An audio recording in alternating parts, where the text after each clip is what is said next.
Anxiety. Okay, so let's set the stage a little bit. You may have seen this word tossed around a few times, and you may have come across the theory that it's becoming more and more popular due to our use of social media. But how? What is it about social media that encourages the development of anxiety?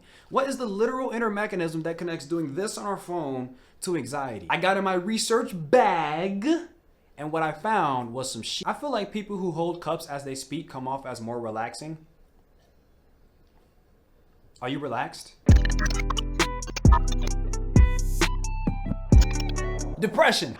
You knew it was coming. Anxiety and depression are two very different things. However, we see them in conjunction so often that we start to combine them as one. What they do have in common is that they are both mental disorders, they both have levels to them, and their rates have shot up in the last decade. So the story goes like this. Within the last decade, social media has been popping off. Everybody and their mama has an account on something. Over the same period of time, like a debit card that ain't got no money, we've seen mental health decline.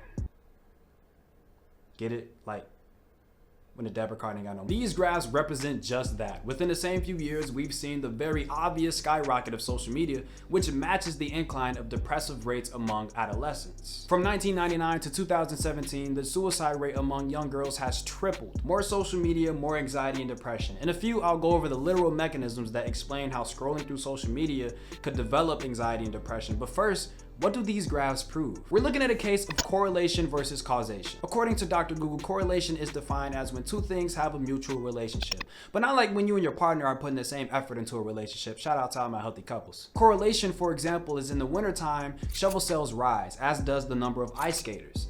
I didn't fact check that. Shovel sales didn't cause the rise of ice skaters and vice versa. They just both go up because of the wintertime. If one caused the other, then we're looking at causation. Back in high school, if I put on a terrible outfit, then the number of roast sessions throughout the day would go up.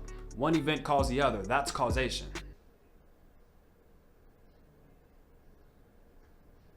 Because the rise of poor mental health has matched the rise of social media, it isn't a terrible hypothesis for researchers to think that they are related. But what we've realized is that the research is a bit murky. Researchers will take a large group of young people somewhere between 12 and 29 years old and give them questionnaires. Generally, these studies ask how much time you spend on social media and a bunch of other questions to get a measure on where your mental health is. Three big issues we have to address with the research we currently have. The first one, self-reports. The young people doing these surveys are self-reporting how much time they spend on social media. As you can imagine, we be wrong when we be guessing stuff. For example, we gravely overestimate how many calories we burn by 72%.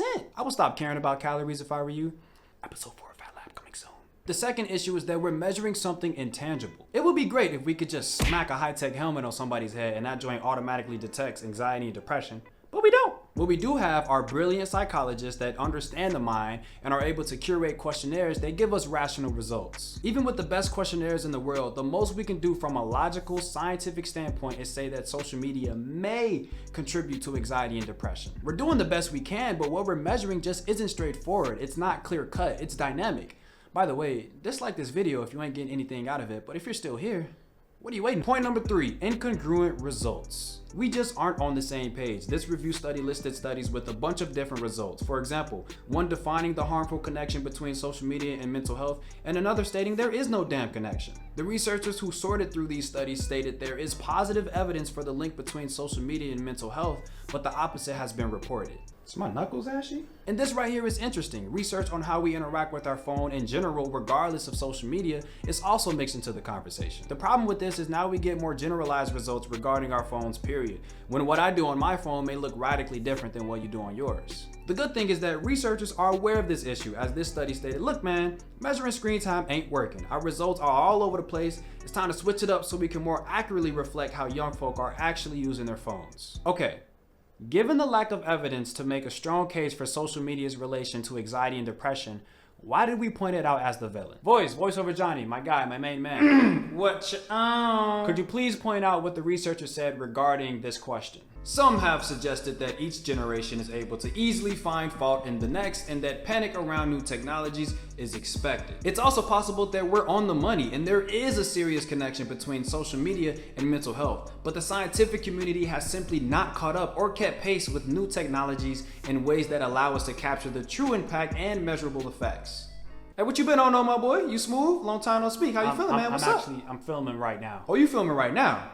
What's in that cup though? So how does social media relate to anxiety and depression? Well, the narrative is that they're like siblings, but the research can really only show they're more like third cousins. Even still, the possible mechanisms that connect scrolling on social media to anxiety and depression are well researched. Let's start with depression. One of the most pronounced mechanisms behind depression is social comparison. This study states the representation of attractive people leading exciting and idealized lives in media programs invites social comparison and contributes to dissatisfaction with oneself. Social comparison has been going on since the beginning of time, but the concern is that for the first time, we've held the highlights of everyone's lives in our pocket. Combine that with the amount of other people's lives we could take in in, say, 5 minutes on social media, and the concern for self-dissatisfaction gets more serious. But what about anxiety? One of the main drivers behind anxiety is poor emotion regulation in combination with stress. Emotion regulation is defined by that same article as a skill developed when we learn to handle and cope with strong emotions by experiencing them and developing internal regulatory processes, aka feeling your feelings. This study we looked at earlier explains that the inability to regulate emotions is related to anxiety,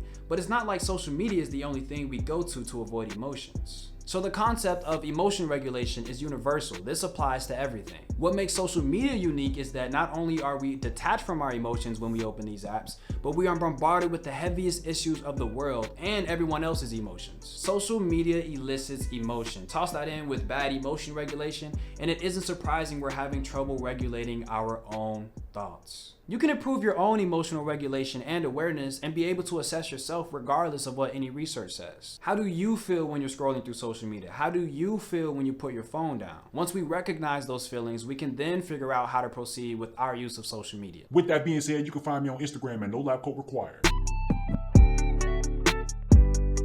Attractive people leading exciting and idealized lives,